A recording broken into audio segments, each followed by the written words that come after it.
Hi, I'm Andrea Porter, the Executive Director of Roaring Fork Leadership.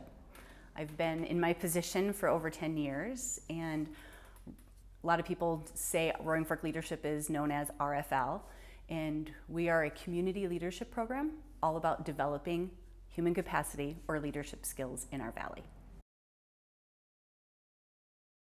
RFL makes an impact in our community and beyond through the 1,000 alumni that we have, as well as we worked on 70 civic projects in the history of the organization. You can imagine those civic projects range from working with Aspen Strong, Smiling Goat Ranch, Pitkin County, and the idea behind that is that they're solving a community problem, a community issue, or a community challenge.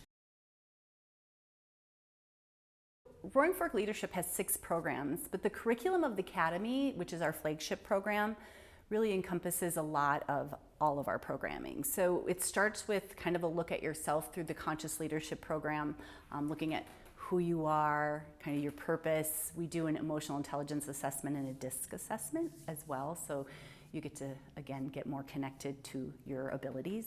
Then we'll move into adaptive leadership, decisive leadership, so all about decision making, communication, how to be an effective communicator, especially around conflict, and a lot of collaboration, team effectiveness, how to be a community civic leader. And then at the end, we go back to kind of a reflective process of obviously this 10-month journey, and what did you really discover about yourself as a leader? So my personal guiding principles reflect my values, which first start with family. My initial focus would be on my four kids and obviously having them have a flourished and meaningful, purposeful life.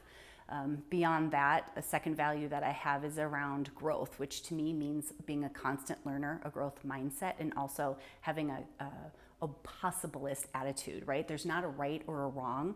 It's like what's possible, which ultimately reflects into a world that works for everybody.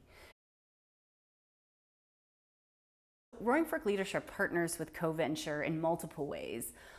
We've offered consecutive programming that we've offered obviously to the RFL network as well as the Coventure network, and that's where we see a lot of crossover. Is like we're trying to help for economic resiliency, help build the human capacity in our community. We just recently did some podcasts, obviously in conjunction with each other, and we have some other ideas of programming that we hope to again strategically and collectively do by understanding what our community, call it gaps in skills, right, or training that doesn't exist here in the Valley that we see we need, and then pursue that. Of course, there's even youth, supporting our youth to be integral. I mean, that's our biggest potential, right, for our future is investing in our youth. So there's additional opportunities that are on the horizon between RFL and Coventure to be working on together.